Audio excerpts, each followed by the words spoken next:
નમસ્કાર ખેડૂત મિત્રો. હું હેત સાવલિયા કૃષિ યુનિવર્સિટી નવસારીનો વિદ્યાર્થી અને કામધેનુ એગ્રો સેન્ટરની અંદર હાલમાં ઉપસ્થિત.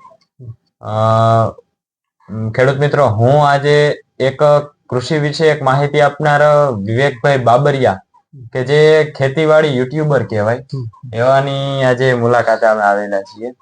તો વિવેકભાઈ, સૌપ્રથમ તો આપનો પરિચય. હું વિવેક બાબરિયા, અને આમ તો બધા મારા સાથે ઘણા ખેડૂતો જોડાયેલા છે. હું આમ કહું તો મિલિયન ની અંદર મારી સાથે યુટ્યુબર સાથે જોડાયેલા હતા, ફેસબુક, ઇન્સ્ટાગ્રામ અને યુટ્યુબ સાથે.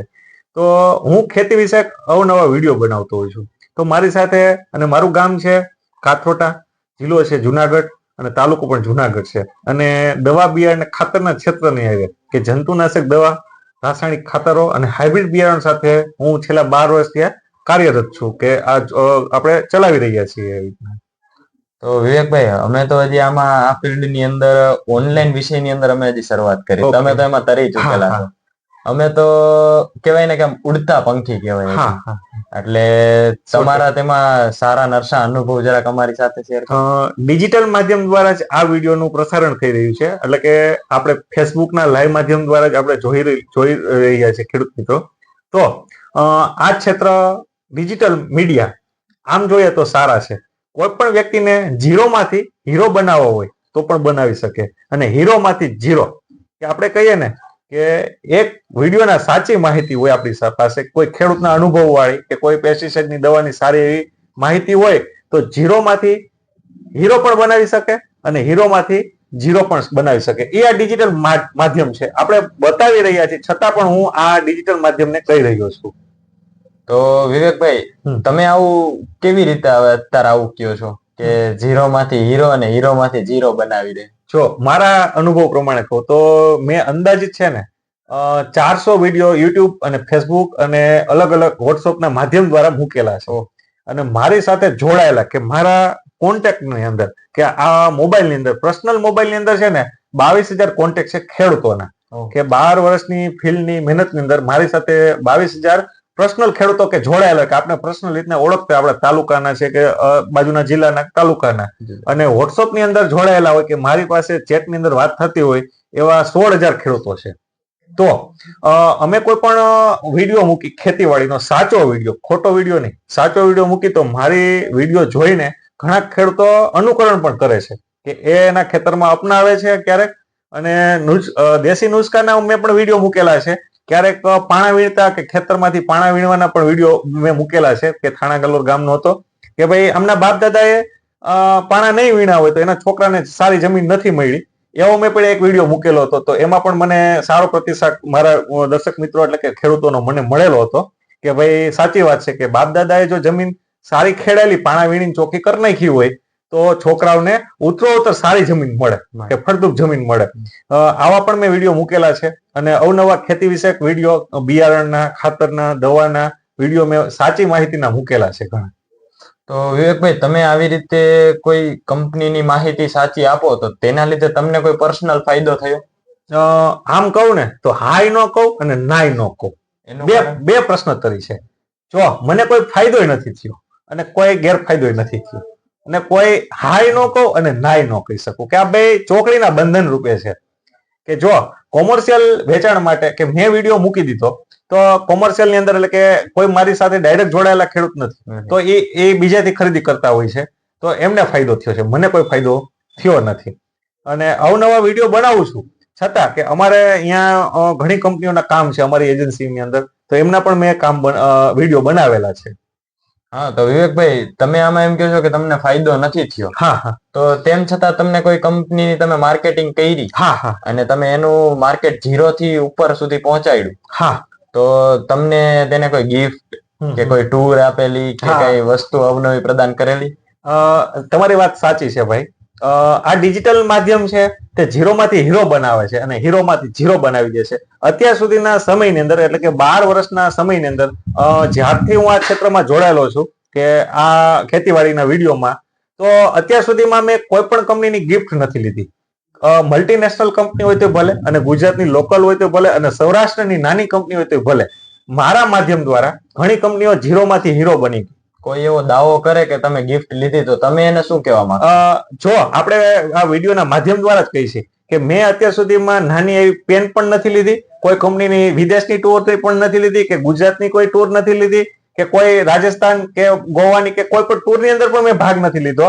અને જો કોઈ કંપની દાવો કરે કે વિવેકભાઈ અમારી પાસેથી આ એડ માટે એટલે કે જાહેરાતના વિડીયો માટેથી કોઈ આ વાઉચર લીધું, એ કોઈ સોનાની ગિફ્ટ લીધી, તો આપણે એની ઉપર મુઈસે વોટ રાખી અને કહીએ છીએ કે 5 લાખ રૂપિયા આપણે દેવા તૈયાર છીએ. આવી ગેરંટી હું આપું છું કે મેં અત્યાર સુધીમાં કોઈ કંપનીની ગિફ્ટ, વાઉચર કે કોઈ ટૂર કે વિદેશની ટૂર નથી લીધેલી. જો કોઈ પુરવાર કરી દે કોઈ કંપની મલ્ટીનેશનલ હોય કે આપણી ગુજરાતની હોય કે સૌરાષ્ટ્રની કંપની હોય દવા બિયારણ ખાતરની, તો આપણે 5 લાખ રૂપિયા દેવા તૈયાર છીએ. આપણો દાવો છે. તો વિવેકભાઈ, આપણે ઘણા બધા કહે છે કે ભાઈ યુટ્યુબ હોય તો એ લોકો પૈસા આપે, ફેસબુક પૈસા આપે, તો તમને તમારી સાથે એવું કઈ છે કે તમને યુટ્યુબે, ફેસબુકે પૈસા આપેલા? તમારો આ પ્રશ્ન પણ સાચો છે. મેં અત્યાર સુધીમાં ઘણા વિડીયો બનાવ્યા, પણ મેં હજી છે ને મારું આમ કહીએ ને તો બેંક એકાઉન્ટ જ નથી. કોઈ પણ બેંકની અંદર મારું એકાઉન્ટ જ નથી. કે આપણા અહીંના ક્ષેત્રની કોઈ પણ બેંક હોય, એક પણ બેંકની અંદર મારું એકાઉન્ટ નથી. હું મોબાઈલ પે નથી વાપરતો, ગૂગલ પે નથી વાપરતો, કે કોઈ મારી પાસે આમ કહીએ ને તો પાસપોર્ટ પણ નથી. કે વિદેશ જવાનું કોઈ કે ભાઈ તમે અહીંથી કમાઈને વિદેશ વયા જશો, આ પણ સપના નથી અને આ પણ ખોટું છે. મારી પાસે આજની તારીખે પણ પાસપોર્ટ નથી. તો વિવેકભાઈ, તમે આ તો સોશિયલ મીડિયા તો પબ્લિક ને સહેલું લાગે પણ છે બહુ અઘરું. અરે બહુ અઘરું છે. તો તમે તેના માટે કેટલી મહેનત તમે કરેલી? આમ જોઈએ ને સોશિયલ મીડિયાના હીરો બનવા માટે, કે આપણે જોઈએ ને તો હીરો બનવાનું, કે સોશિયલ મીડિયા એવી વસ્તુ છે કે ઝીરો માંથી હીરો અને હીરો માંથી ઝીરો બનાવે છે. તો એના માટે મેં તનતોડ મહેનત કરેલી છે. કે અમે કોઈ એમ કહે કે ભાઈ અહીંયા વિડીયો બનાવવાનો છે, કોઈ ખેડૂત એમ કહે કે દાખલા તરીકે તોરી રામપર એટલે કે વડિયા તાલુકાના અમરેલી જિલ્લાના ખેડૂત એમ કે મારે સારા મરચા છે ને વિડીયો બનાવવો છે, તમે આવજો. તો અમે અમારા પેટ્રોલ ઘરના બગાડી, ઘરના ખર્ચે એના ફિલ્ડ માટે અને એના વિડીયો માટે જતા હોય છે. કોઈ એમ કે મારે દાડમના બગીચા છે રનમલપુર, આપણે હળવદ ની અંદર, તો અહીંયા અમે ગયા વર્ષે જ ગયેલા હતા કે ભાઈ દાડમના બગીચા જોવા આવો અને અમારે દાડમના ફ્રૂટનો બગીચોનો વિડીયો બનાવી અને તમે બીજા ખેડૂતોને શેર કરો. તો એ અમે અમારા પર્સનલ પેમેન્ટ ઉપર જ અમે ગયેલા હોય. તો અમે ક્યારેક ખેડૂતો આગળ છે ને કોઈ ચાર્જ નથી લીધેલો, અથવા કોઈ સાબિત કરી દે કોઈ ખેડૂત કે મારી પાસેથી 5,000 કે 2,000 કે નાની એવી રકમ લીધી હોય તો આપણે 5 લાખ દેવા તૈયાર છીએ અત્યારે. તો વિવેકભાઈ ને કોન્ફિડન્સ છે એટલે વિવેકભાઈ તો પૂરેપૂરું. પણ વિવેકભાઈ, મેં કાલે એવા સમાચાર સાંભળ્યા કે તમે સોશિયલ મીડિયા થી તમે સંન્યાસ લઈ લીધો, એનું શું કારણ? મેં એક પ્રયત્ન કર્યો કે ગયા અઠવાડિયે ચા પીવાનો કંટ્રોલ કર્યો. મેં એક દિવસમાં 42 ચા પીધી હતી. પછી મને એવું થયું કે ભાઈ ચા કંટ્રોલ કરવી છે.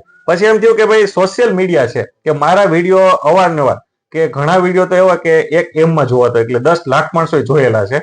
તો એને કંટ્રોલ કરવા માટે મેં પહેલા સૌપ્રથમ વોટ્સઅપ ગ્રુપ, કે મારી સાથે 52 ગ્રુપ જોડાયેલા હતા વોટ્સઅપના, કે ખેતીવાડીને લગતા. તો એ બધાને મેં એક નોંધ નાખી અને કીધું ભાઈ હું આ ગ્રુપમાંથી વિદાય લઉં છું અને સોશિયલ મીડિયાને કંટ્રોલ કરવા માંગુ છું. કે મારો ટાઈમ સોશિયલ મીડિયામાં એક દિવસના 24 કલાકમાંથી 9 કલાક વયો જતો હતો. એટલે 9 કલાક મારો સોશિયલ મીડિયા બાબતે ટાઈમ બગડતો હતો, કે મોબાઈલ દ્વારા સોશિયલ મીડિયાના કામ બાબતે. એટલે મેં એ વોટ્સઅપ બંધ કરી દીધેલું છે. તો તમારા પ્રયત્નો તો ખૂબ સારા હતા, અમને તમારા વિડીયોમાંથી માહિતી પણ મળેલી.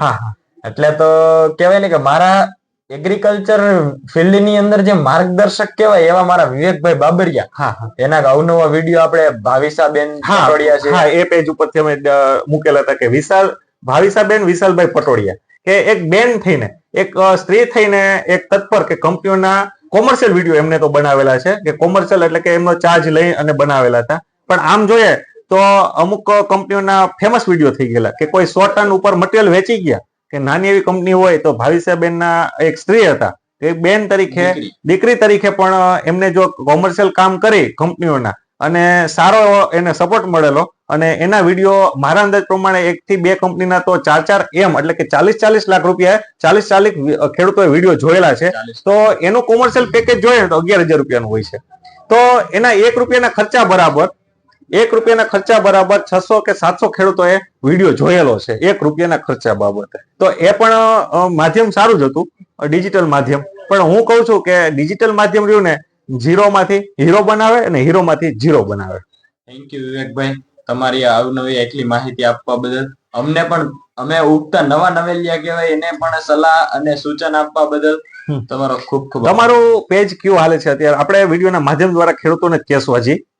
તમે ઉગતો સૂર્ય છે કે ભાઈ અહીંયા આપણે જોઈએ તો કામધેનુ એગ્રો સેન્ટર મેવાસાનો યુટ્યુબ એટલે કે ફેસબુક યુટ્યુબમાં ઉગતો ડિજિટલ માધ્યમમાં, તો તમારા પેજનું નામ ખાસ કહેજો. મારા પેજનું નામ કામધેનુ એગ્રો સેન્ટર જ છે. હા હા. અને યુટ્યુબ ની અંદર પણ કામધેનુ એગ્રો સેન્ટર ના નામથી જ હું પેજ ચલાવું છું. તો ખાસ કરી અવનવા વિડીયો, અમારા તો વિડીયો બહુ કંટ્રોલ કરેલા છે, તો તમારા વિડીયો ખેડૂતો જોવે, જાણે અને પોતે જ જાત પ્રયત્નથી વિડીયોના માધ્યમ દ્વારા પોતાની ખેતીની અંદર અવનવા પ્રયોગો કરે અને દવા બિયારણ ખાતર કે જે તમે પ્રયોગ બતાવતા હોય છો અવનવા, તો એ જોવે અને વધુમાં વધુ શેર કરે. ખૂબ ખૂબ આભાર તમારો વિવેકભાઈ. ખૂબ ખૂબ